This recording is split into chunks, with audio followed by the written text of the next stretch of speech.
Buenas tardes, saludo a todas las personas aquí presentes. Es un gran honor y un gran placer para nosotros tener aquí como expositor al doctor Ricardo Lorenzetti a los 10 años de la entrada en vigencia del Código Civil y Comercial, quien ha presidido la comisión de elaboración de ese Código Civil y Comercial que tanto nos costó a los argentinos llegar a aquel resultado. Desde nuestro punto de vista, fue un avance sumamente importante. No solo lo digo como decano, sino desde el punto de vista de profesor de Derecho Constitucional, porque nosotros veíamos históricamente, y siempre lo decimos en presencia de aquellos que se especializan en el derecho civil, una contradicción que venía ya desde Alberti Vélez Sarsfield respecto de la posibilidad de la interpretación del Código que crecía como algo independiente de la Constitución. Creo que la gran elaboración que tuvo esa comisión que presidió el doctor Lorenzetti es la necesidad de generar un solo mecanismo de interpretación que surge del artículo 1 de la Constitución. Si bien el Código Civil era una ley, muchas veces no se consideraba que estaba subordinado a la Constitución o a los tratados internacionales. Entonces ese concepto interpretativo que a algunos de nosotros nos molestaba, como hablar de la constitucionalización del Código Civil, en definitiva ha servido de mucho. Aquello que diga los casos que rige este código es algo fundamental. No entrábamos en la abstracción total como era una situación de la legislación que transforma todo. Por eso le queremos agradecer, doctor Lorenzetti, que esté aquí presente. Para nosotros es un gran honor aprender con usted lo que significa este avance, que es el Código Civil y Comercial, y aceptar los desafíos del futuro, que muchas veces no están contenidos en una ley, pero sí en la jurisprudencia que lo interpreta. Desde mi punto de vista, nada más que agradecerle, invitarlo a pasar al atril y vamos a escuchar su clase, al menos un tiempo, porque estamos apurados. Doctor, le agradezco.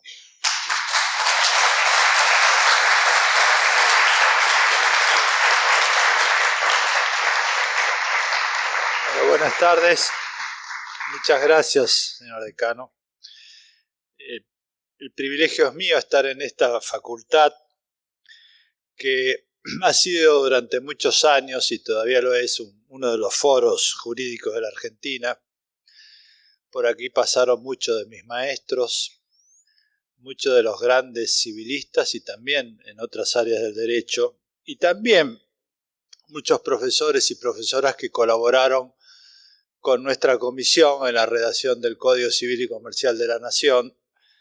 Y quiero recordar muy especialmente a Lito Stiglitz, que está acá, Gabriel, pero Lito fue uno de los que mayor entusiasmo nos dio en una gran cantidad de temas, obviamente en contratos, pero en casi todas las áreas del código.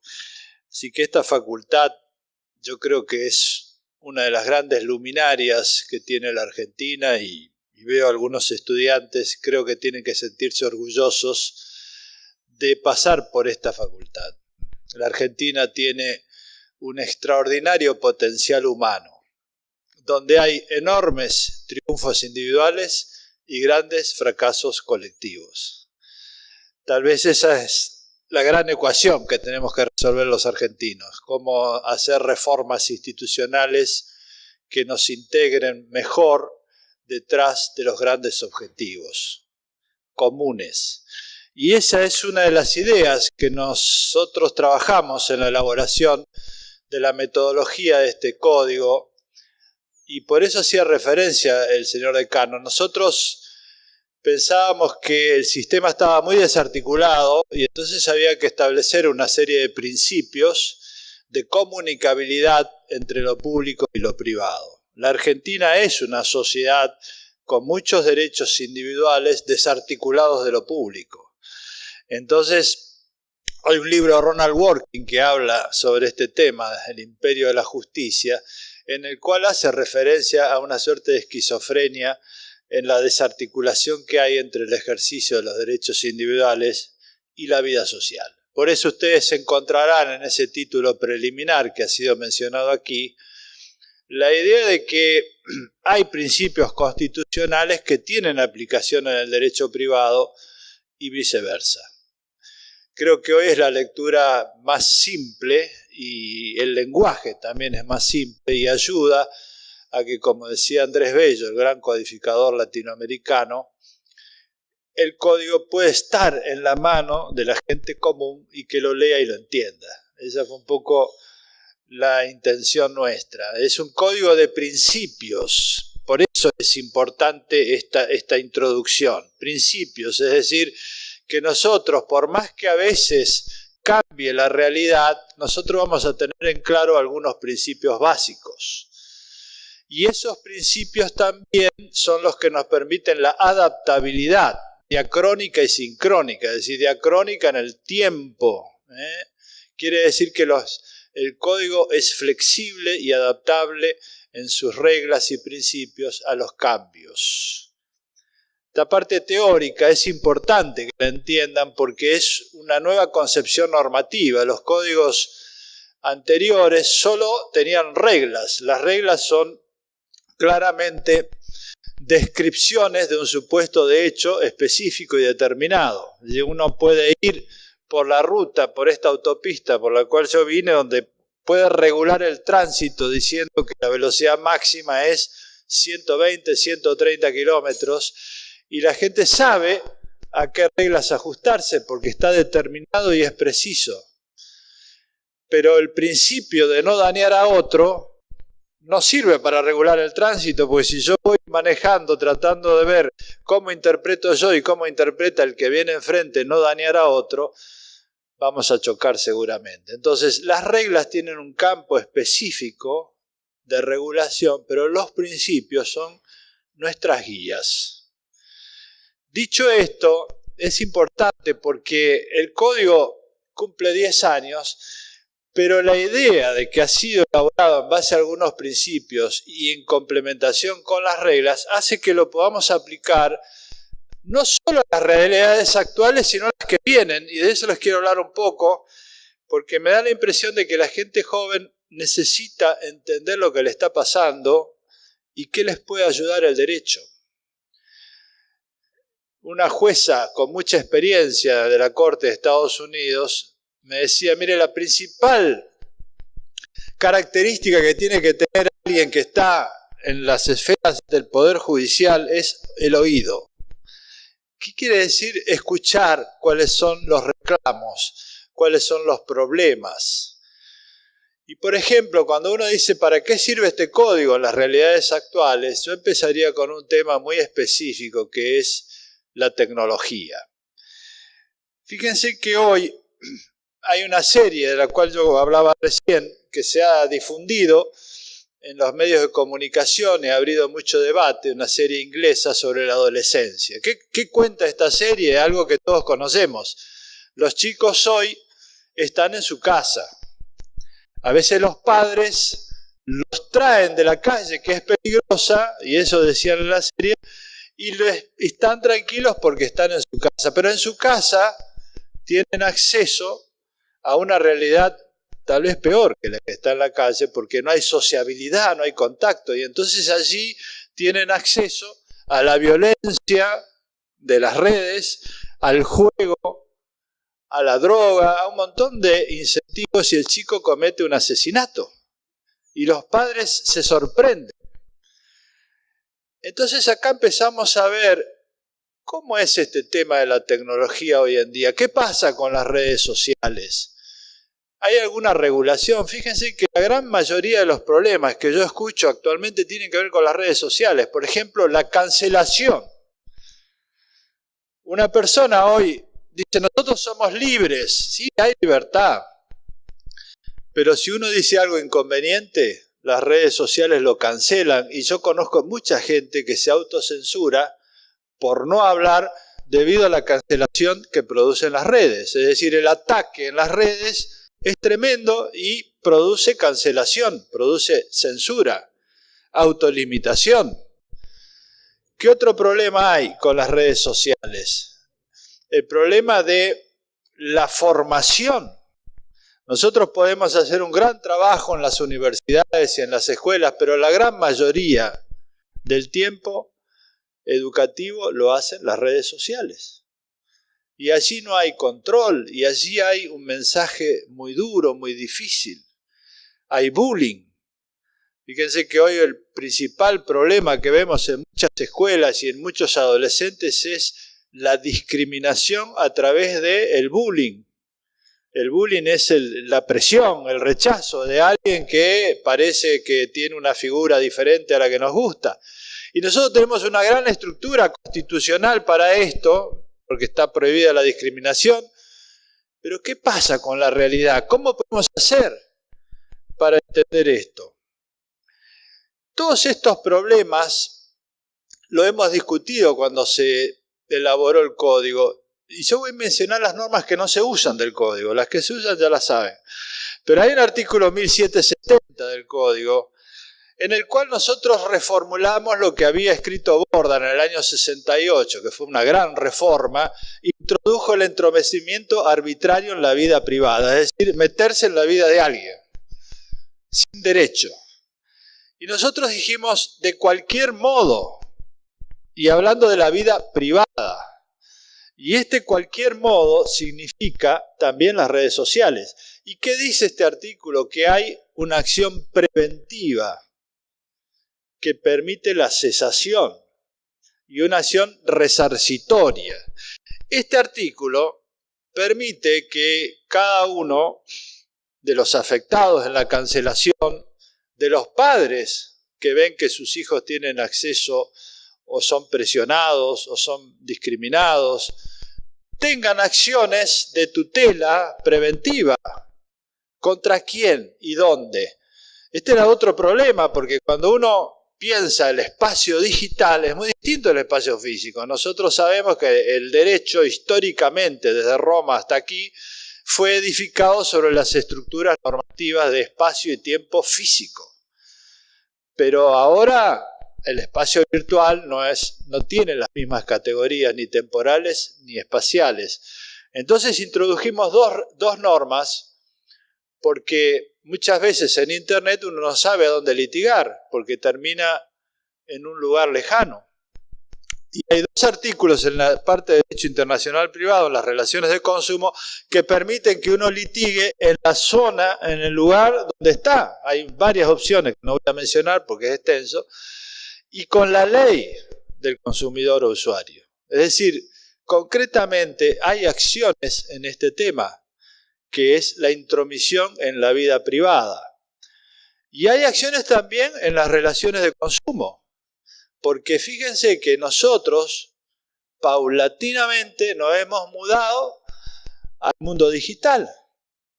Y esta idea de pasear por los centros comerciales y comprar y demás, poco a poco se está trasladando a las compras online, que tienen una característica muy diferente de lo que es la compra habitual. Y por eso, en el código, en el artículo 1105, que se habla del contrato de consumo a distancia, nosotros no incluimos ninguna tecnología, sino que dice cuando no hay contacto físico.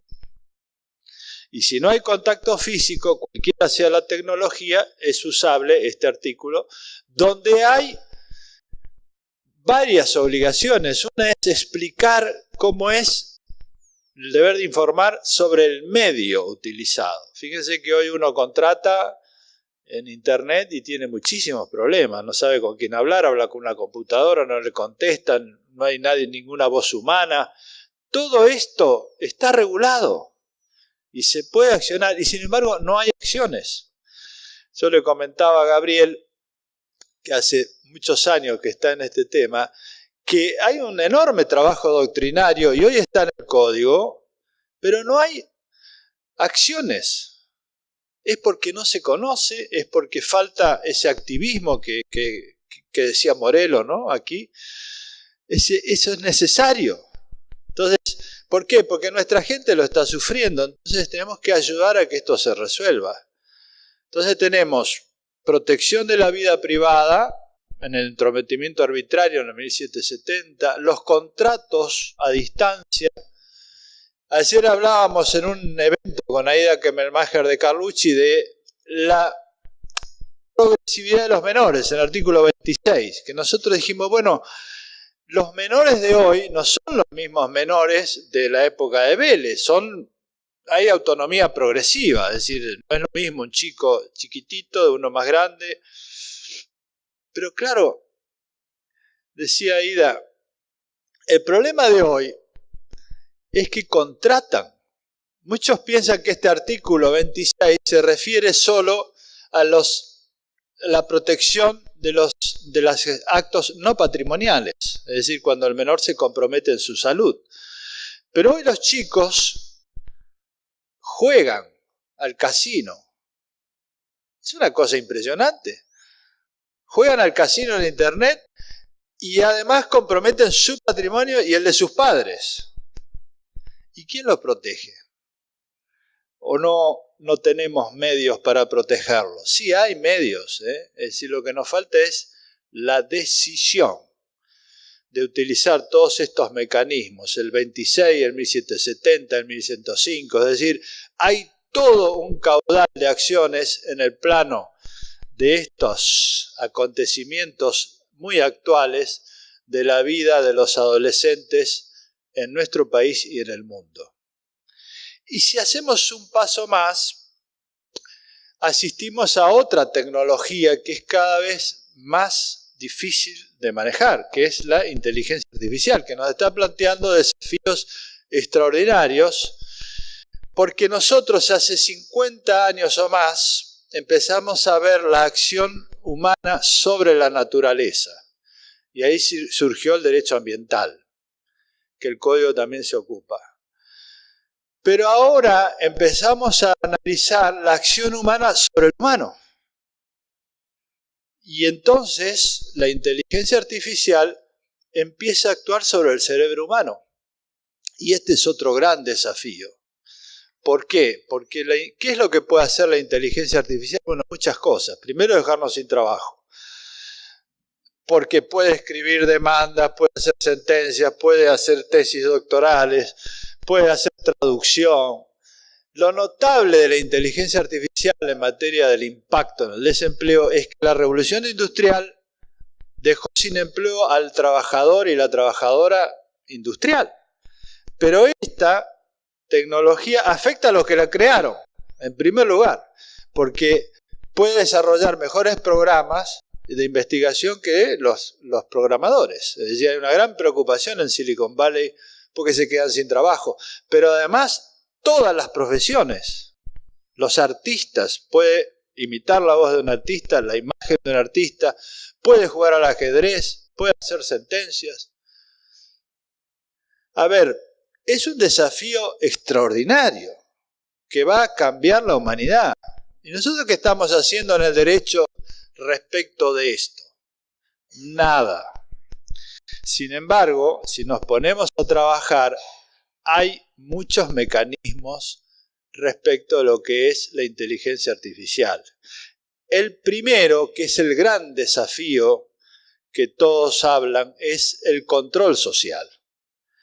Porque nosotros ya estamos entregando todos nuestros datos al sistema tecnológico, que nos parece algo natural, pero la verdad es que si uno toma la vida de un chico de hoy, cuando tenga 50 o 60 años, va a estar absolutamente en internet. Todo, su historia clínica, sus novias, sus declaraciones, las fiestas, los videos, lo que compró, lo que no compró, la actividad bancaria, todo, cuando circuló por la calle, todo.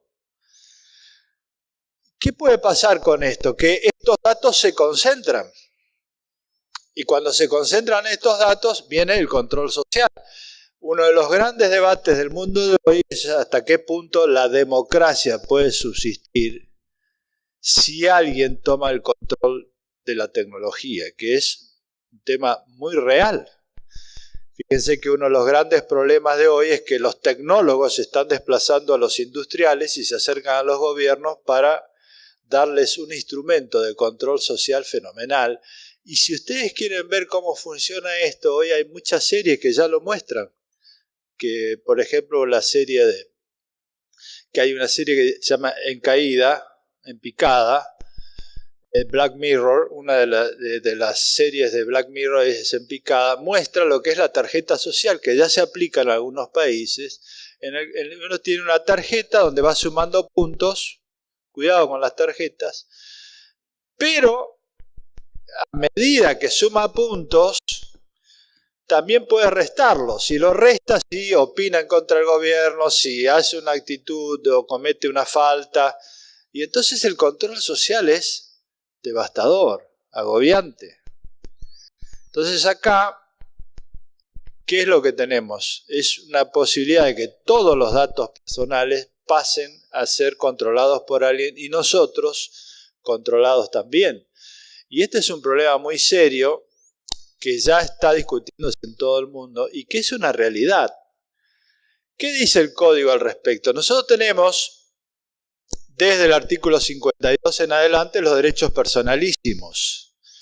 Dentro de los derechos personalísimos uno puede interpretar la idea de la persona humana como titular de sus datos personales. Tenemos una ley de datos y tenemos el derecho del consumidor.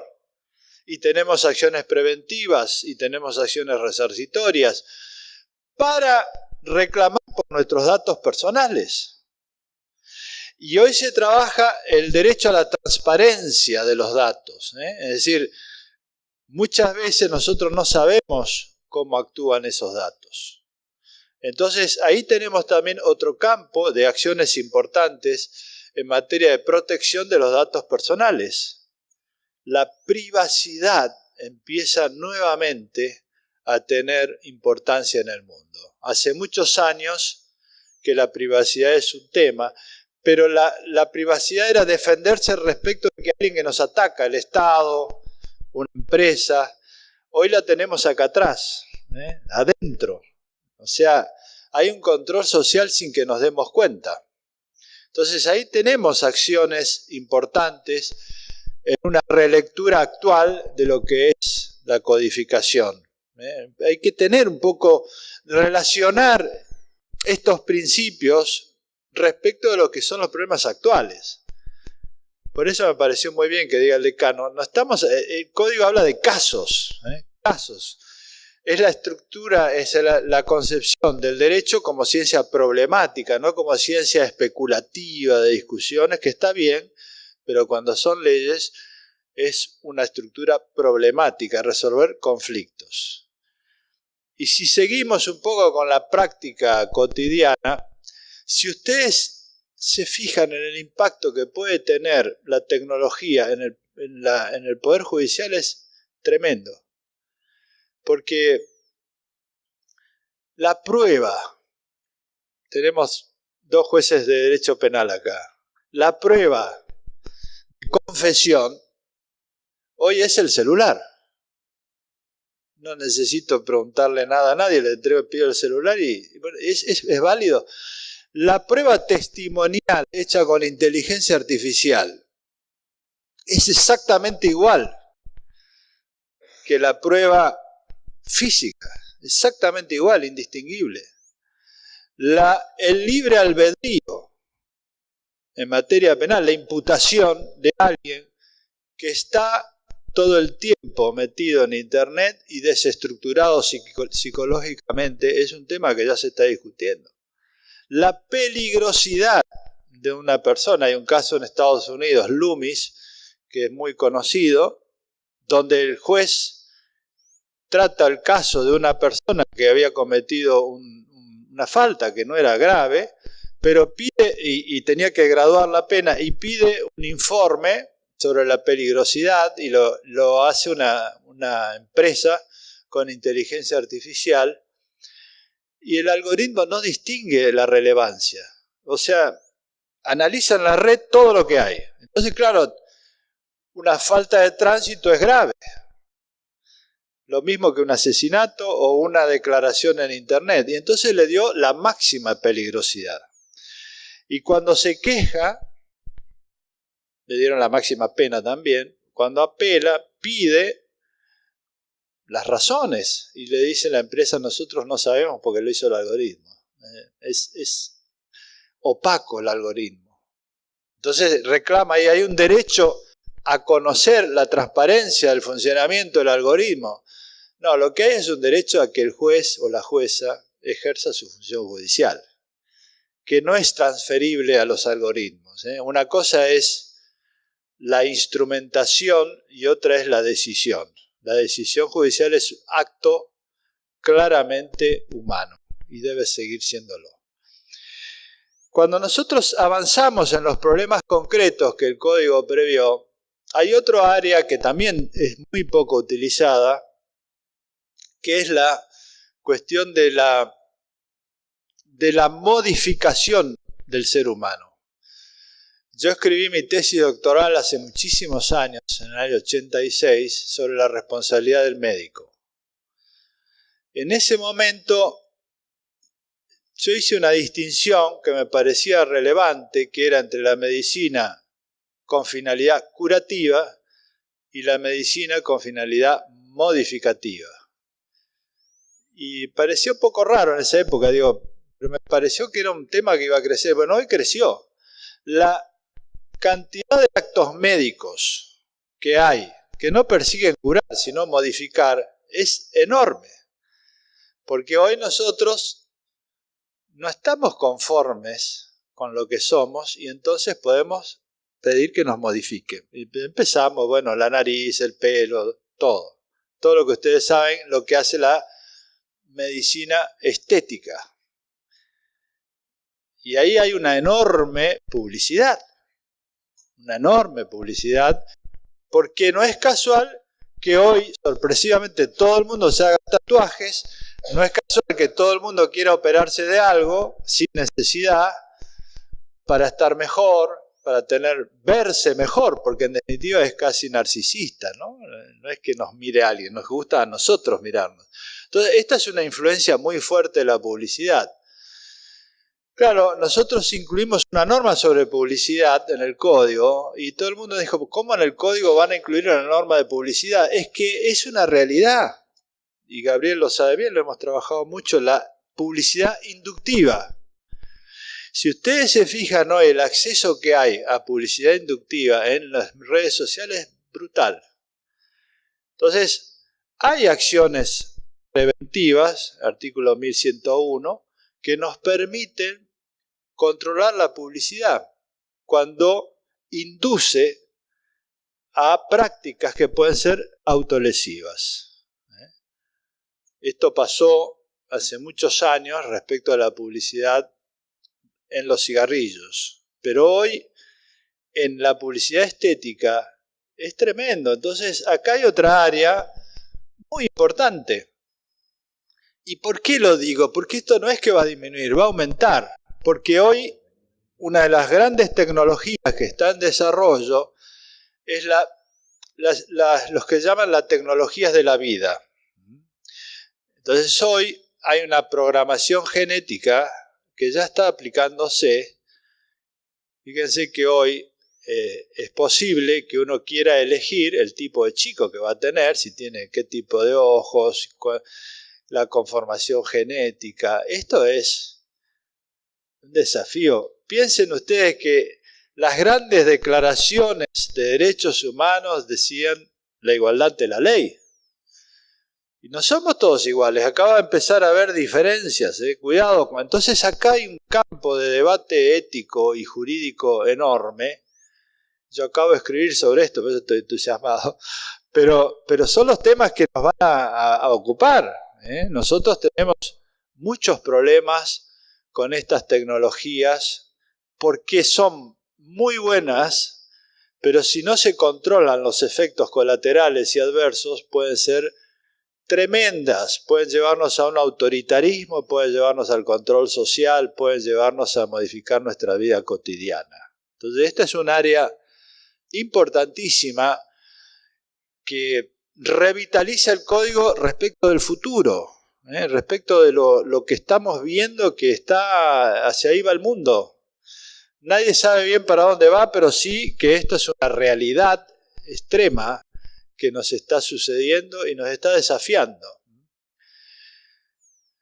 En el código hay grandes estructuras temáticas, que son ambiental, el derecho comercial, el derecho del consumidor, las relaciones de familia, que todo esto es parte de la organización de la vida privada.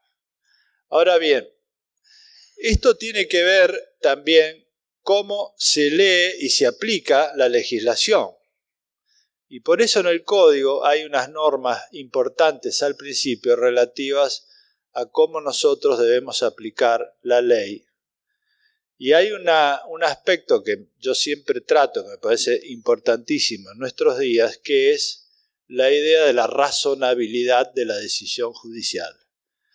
El artículo 3 trata lo que fue el non licet del derecho romano, es decir, la obligación de resolver, y nosotros agregamos razonablemente. ¿Qué significa esto? Nosotros tenemos la obligación en los poderes judiciales de resolver explicando las razones. Esto que parece tan sencillo no es lo habitual. Fíjense que estamos sufriendo una enorme transformación en el mundo judicial que está poniendo en riesgo a los poderes judiciales. Porque hoy en día los poderes judiciales tienen grandes temas que resolver y cada vez es más importante la influencia de la decisión judicial en materia penal, en materia civil, en materia ambiental, en todas las materias, sobre la sociedad, la economía, el consumo, la política, la gobernabilidad. Y esta fricción hace que empecemos a ver problemas de independencia de los poderes judiciales, porque lo que está ocurriendo en el mundo es muy grave, porque hemos pasado a una situación en la cual es conveniente poner jueces o juezas que opinen sobre los mismos criterios que los proponen. Entonces acá empieza la confusión. Esto también es responsabilidad de los poderes judiciales. A mí me gusta citar la fuente de estas ideas, es un poco la de Fuller de hace muchísimos años, que escribió un libro sobre un caso que eran unos exploradores en las cavernas que se quedaron encerrados, estaban con hambre, mataron a uno de ellos para alimentarse y lo tienen que juzgar. Y uno de los jueces dice, bueno, delito, homicidio, condena. El otro dice, no, bueno, pero acá hay que tener un poco más de piedad. Y entonces tiene una idea diferente. Frente al mismo caso, lo que dice Fuller es, cuidado que hay una influencia muy importante de la ideología. Después de eso hubo mucho escrito. El último libro que escribió Kahneman, que escribió mucho sobre sesgos cognitivos, casi toda la primera parte es dedicada a los poderes judiciales. El libro se llama Ruido, dedicada a que él analiza un mismo caso penal decidido con la misma ley, con los mismos casos hechos de manera muy diferente en todo Estados Unidos. Y él dice, eso tiene que ver con el sesgo cognitivo. Y en todos los países se empezó a discutir este tema, porque entonces, ¿qué ocurre? Depende más de la ideología del juez que de los argumentos. Entonces, ¿cuál es la estructura de incentivos? Bueno, entonces, si es así, yo tengo que poner jueces que piensen como yo. Y es lo que está pasando en casi todos los países. Hay una presión, una tensión muy fuerte entre los poderes judiciales y los demás poderes del Estado. Esto pasa en España, pasa en México, realmente dramático, pasa en Estados Unidos con la Corte. Por eso nosotros incluimos este tema y yo particularmente en la Corte estoy haciendo muchos votos, muchos de materia penal, pero en casi todos los temas, desarrollando este texto del artículo 3. Porque nosotros tenemos la obligación de argumentar. Estamos pasando, hay un sociólogo francés que se llama Rosan Ballon, que dice, estamos pasando de una sociedad de argumentos, democracia de argumentos, a democracia de imputación. Esto que es un poco técnico es la realidad de todos los días. Cuando ustedes escuchan lo que es la discusión pública hoy, no es sobre argumentos. Uno dicta una sentencia y dice, sí, pero ese juez lo nombró fulano de tal y este es amigo de aquel. y la discusión política es la descalificación, la denuncia. No hay argumentos. Entonces es una democracia de imputación que deteriora el debate y deteriora el crecimiento y la educación. Entonces, ahí los poderes judiciales tienen una gran función y las universidades mucho más, porque tenemos que enseñar a argumentar, porque si no, no vamos a poder desarrollarnos como sociedades maduras, y si no lo hacemos nosotros, viene alguien autoritario y dice, así es. Estamos en el siglo en el cual se está discutiendo nuevamente la democracia. Para muchos funciona mejor cuando hay alguien que manda, en muchos países. Nosotros estamos discutiendo eso en muchas regiones. Entonces, ¿cómo se argumenta? Nosotros estamos trabajando en muchos casos este tema porque es importante, hay mucha jurisprudencia de la Corte, en casos penales, en casos no penales, pero básicamente me interesa mostrarles, no todo el tema, pero sí una breve mención. Por ejemplo, el caso que se resolvió en la pandemia sobre la educación y la salud. Recordarán ustedes que durante la pandemia no había acceso a la educación porque se cerraron las escuelas y se protegía la salud. Hasta que llegó un caso a la Corte, y fue un caso de gran difusión, y ahí yo desarrollé un voto justamente para explicar cómo, porque podríamos decir, bueno, esto se resuelve así, se termina, es la decisión de autoridad. Pero hay que argumentar. Entonces, nosotros decimos, primero, ¿hay un derecho a la educación? Sí. Desarrollar este derecho en su máxima extensión está bien. Ahora, cuando está en riesgo la salud, ¿hay un derecho a la salud? Sí. Desarrollar esto en su máxima extensión está bien.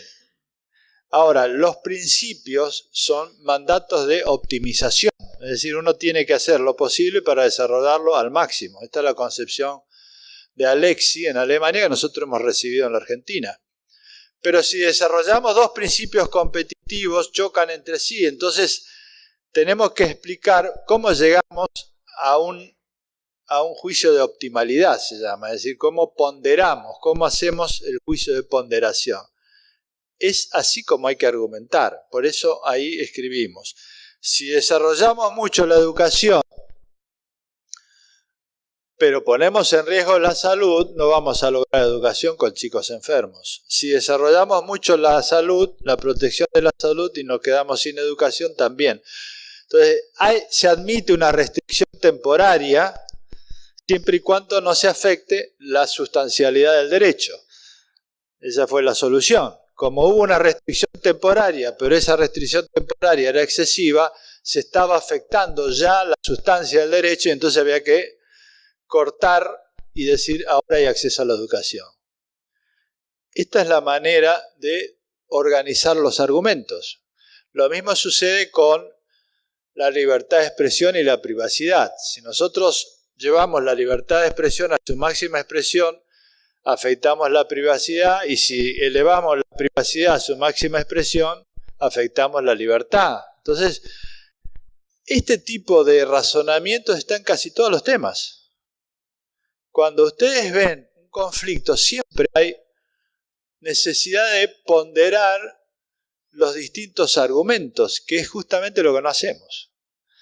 Entonces, las sociedades de hoy necesitan eso, y por eso nosotros lo incluimos en el código y lo trabajamos mucho para que esto sea un gran tema de los poderes judiciales, pero también del debate público. Porque hoy vivimos en una sociedad que no debate. Y aquí nuevamente la tecnología. Lo que hace la tecnología es crear tribus. ¿Qué quiere decir? Nosotros somos indígenas y un poco. En Estados Unidos se llaman tribus porque lo que buscamos son, lo que decía Kahneman, sesgos de confirmación. Es decir, nosotros nos movemos cada vez más en grupos cerrados donde escuchamos lo que queremos escuchar y confirma lo que queremos. Entonces, vemos los canales que dicen lo mismo que queremos escuchar, vemos en Facebook los amigos y amigas que queremos que piensen como nosotros, vemos las mismas noticias, es decir, cada vez más nos aislamos en un eco de nosotros mismos y vamos perdiendo espíritu crítico y vamos perdiendo razonabilidad. Y esto le pasa a casi toda la gente, en todo el mundo, no es un problema nuestro. ¿Qué ocurre en una sociedad así? Son tribus que no dialogan entre sí. Y si no dialogan entre sí no hay sociabilidad, hay soledad. Y la soledad es muy difícil de vivirla. Hoy cuando uno analiza los comportamientos humanos, que es la base del derecho, estamos viendo una sociedad que es de individuos, no de sociabilidad. Este es un gran problema hoy de la gobernabilidad del siglo XXI, ¿no? Es la sociedad de individuos que cada uno está aislado y no socializan, no hay entrecruzamiento de posiciones diferentes. Esto hace mucho que sucede. Cuando yo empecé a ir a los congresos, preguntaba, bueno, estamos todos de acuerdo. ¿Y dónde están los que no están de acuerdo? Bueno, hacen otro congreso. Y es así. Es así. Nosotros nos resulta difícil encontrarnos con alguien que empieza diferente y por eso hay una polarización y por eso... Pero más que la polarización política, lo que me interesa mostrarles es la polarización individual, es decir, el aislamiento al que nos lleva. Este aislamiento donde cada uno se siente cada vez más solo y solas, porque está chequeando todo el tiempo solo lo que piensa y no hay interacción. Entonces, la cuestión de la argumentación es central en las sociedades de hoy y los poderes judiciales tienen un rol importantísimo ahí porque pueden abrir debate. Por eso nosotros impulsamos las audiencias públicas, por eso impulsamos que los jueces y las juezas hablen, que las universidades hablen. Porque yo digo, ¿dónde está el discurso del derecho en la sociedad argentina? Si ustedes escuchan lo que se habla, no hay nada más alejado que el derecho. Entonces, ¿qué estamos haciendo? ¿Estamos claudicando nosotros y dejando que lo que se diga son cada vez expresiones cada vez más primitivas, que no se tolerarían en una facultad de derecho, ni en un poder judicial? No hay una claudicación. Yo me acuerdo que cuando venía acá y estaba Morelo y estaba, bueno, Stiglitz y todo, y Berizonce, eran gente que opinaba todo el tiempo y tenían presencia pública. Nosotros estamos claudicando el rol de las universidades, del conocimiento jurídico, de los roles de los poderes judiciales y estamos dejando que las sociedades retrocedan. Por eso es tan importante esta idea de la argumentación, de empezar a hablar, decir, miren, está bien que digan esta barbaridad, pero el derecho es otro, ¿no? Hay que empezar a tener presencia pública. Fíjense que los grandes teóricos hablaban mucho hace 30 o 40 años, hoy hay un silencio. Hay un silencio. ¿Por qué hay un silencio? Y porque si yo digo algo, entonces me van a criticar en las redes sociales. Y esta es la autocensura más horrible que estamos viendo hoy en día. Pero la realidad es que las redes sociales son muy limitadas, no es que nos van a cambiar la vida. La templanza que se necesita cuando uno tiene una idea es decirla, es exponerla. Y que haya un contradictor, una contradictora está muy bien, pero si no, estamos renunciando a lo más esencial, que es el derecho, que es la razón por la cual hemos estudiado, hemos abrazado algo que nos apasiona, y esa pasión es la que tenemos que transmitir nosotros. En una sociedad que está absolutamente desencantada. El libro que yo escribí ahora, que lo voy a publicar, es sobre la gran desconexión, o sea, la gran desconexión entre el sistema institucional y la sociedad. Y eso se ve muy claramente. Hoy cuando hay elecciones nadie saca más del 30%, porque la sociedad no está identificada con la dirigencia, incluyéndonos a todos. Es una sociedad del desencanto, de la desilusión.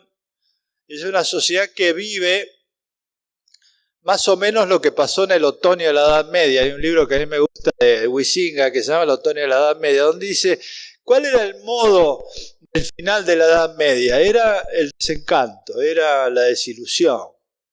Y ahí aparecían los profetas que anunciaban el apocalipsis, igual que ahora.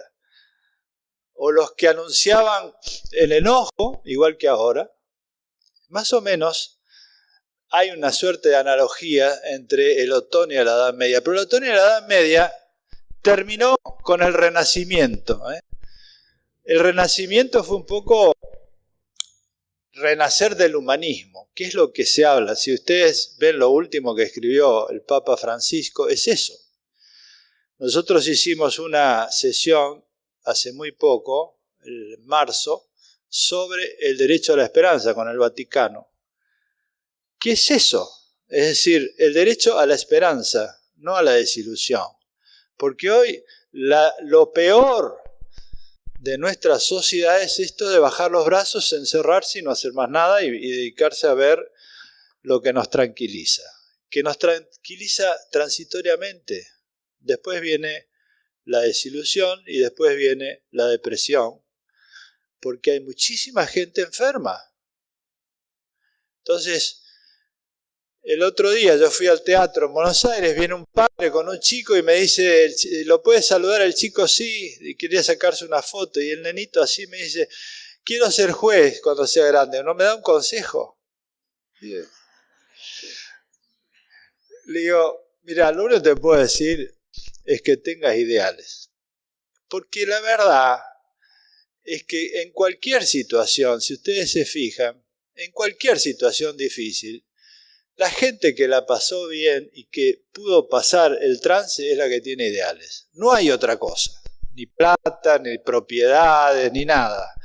El que tiene ideales y sabe para dónde ir, es el que puede pasar. Y nosotros estamos viviendo una época tremenda. Estamos viviendo un fin de ciclo y el nacimiento de uno nuevo.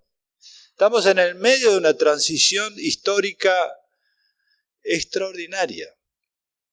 Porque hay una nueva economía, hay una nueva dirección ambiental, estamos frente a un colapso ambiental, estamos frente a un cambio social enorme, estamos en una crisis de la globalización.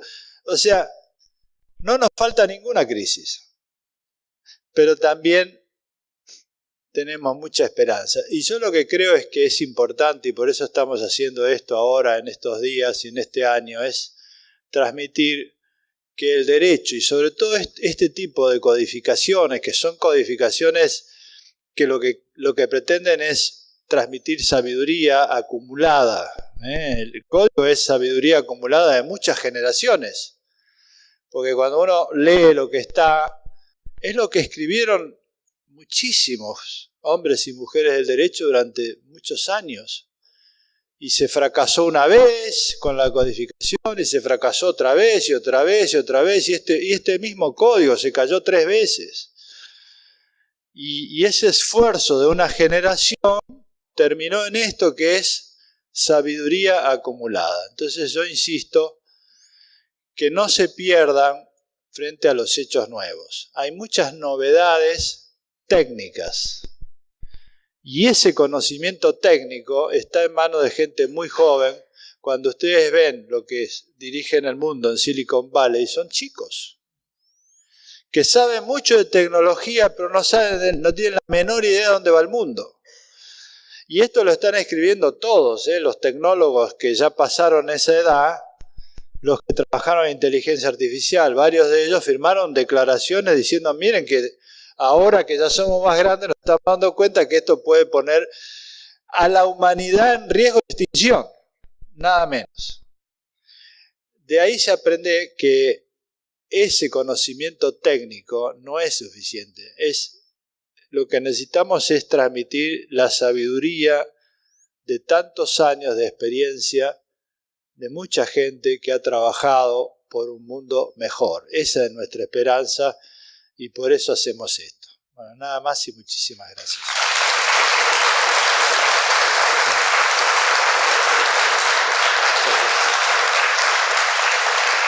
Muchas gracias.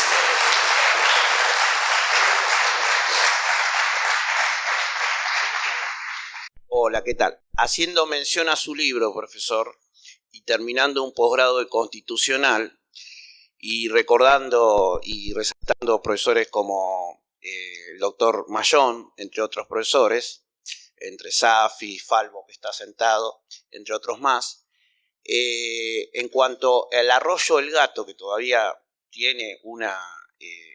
llegó a la Justicia Federal, Juzgado 3, y creo que está pasando por el 4, y resaltando su libro innovador, que lo sacó hace unos años, bueno, le quería preguntar, uno, ¿por qué acá en provincia no hay juzgados ambientales? Y otra cuestión que no va al tema de derecho ambiental, sino al derecho constitucional, ¿por qué todavía en Argentina, ¿no? Si bien hemos avanzado en el Código Civil, hemos avanzado en 42 años de democracia y 31 reforma constitucional, tenemos en provincia de Buenos Aires, por ejemplo, decretos leyes de policía, de servicio penitenciario del año 82, o la ley de habeas corpus, o ley de amparo viejas? Eso era nada más. Bueno, no puedo opinar sobre casos. Lo único que le puedo decir es sobre los juzgados ambientales. Es un tema debatido porque, primero, no es absolutamente necesario que existan. Argentina tiene hoy una de las jurisprudencias ambientales más desarrolladas diría de todo Occidente, y no fue hecha por los juzgados ambientales, fue hecha por jueces y juezas comunes. Lo mismo pasó con los delitos de lesa humanidad. Nosotros discutimos mucho si era necesario crear juzgados especiales y dijimos, no, esto tiene que juzgarlo los tribunales, la estructura común, y así lo hicieron con un enorme esfuerzo. Hemos publicado acá un libro con el doctor explicando todo ese esfuerzo. Y eso le da una garantía, porque ¿qué está sucediendo en el mundo? Cuando hay gobiernos que son interesados en la protección del ambiente, es fantástico crear un juzgado de protección ambiental. Pero cuando hay gobiernos que están en contra del ambiente, y bueno, pueden crear un juzgado ambiental con jueces que estén en contra del ambiente. Y es un riesgo muy grande que está ocurriendo hoy en el mundo, y es un debate importante. Así que hay que ser cuidadosos, porque en las condiciones actuales, que la verdad es que estamos viviendo un retroceso, que además nosotros trabajamos mucho con Michel Prier, que es un jurista francés, con el tema del principio de no regresión.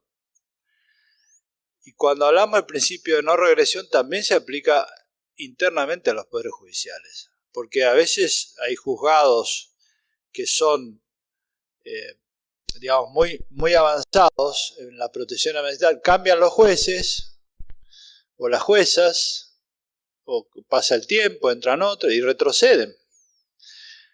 Entonces, esto hay que ser cuidadosos, está pasando en muchos países. Yo creo que por ahora hay que cuidar la jurisprudencia que tenemos, que es muy importante, y creo que yo insisto mucho en que tenemos que hablarle a toda la sociedad argentina que los poderes judiciales de Argentina, con todas las dificultades que tienen, que son muchísimas, han hecho una jurisprudencia que establece una cantidad de principios y valores que hacen que nuestra sociedad sea diversa y sea culturalmente madura y pueda funcionar.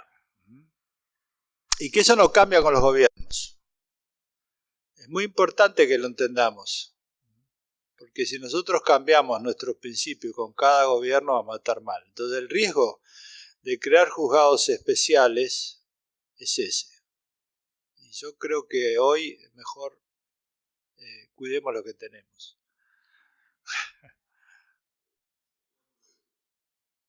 Me interesa porque yo soy juez de primera instancia hace 28 años.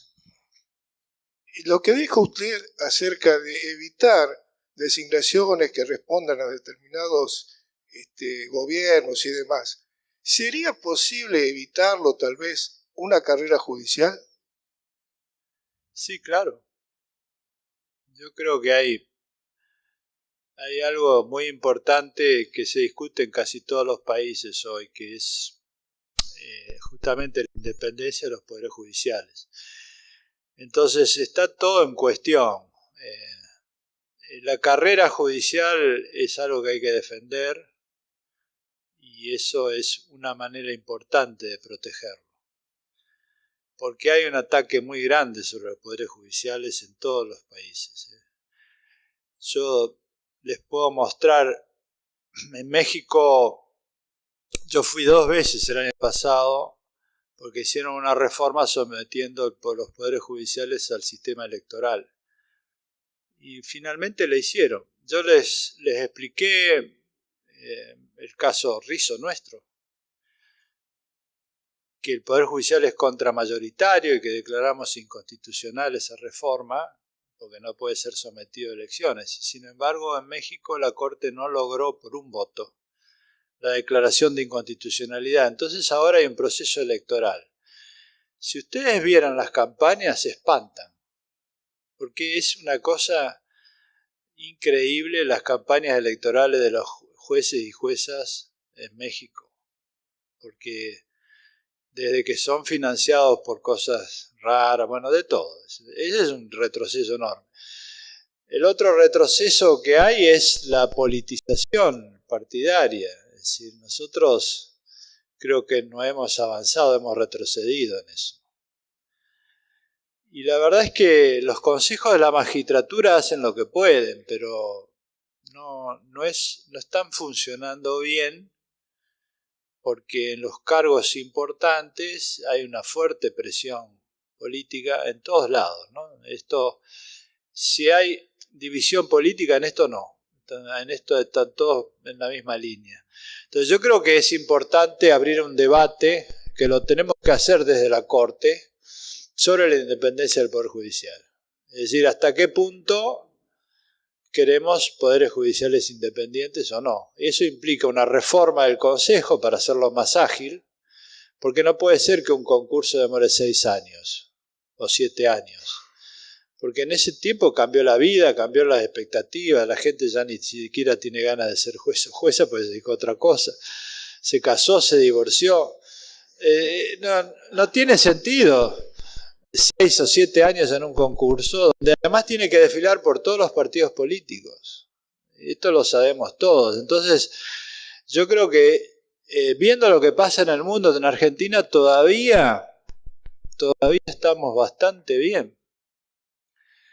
Porque esa posición de la Corte en Rizzo fue un límite muy importante, que se sostiene todavía ahora, frente a una tendencia global muy adversa. Yo creo que la carrera judicial es muy importante, sí. Perfecto. Bueno, ahora sí lo despedimos al doctor con un fuerte aplauso.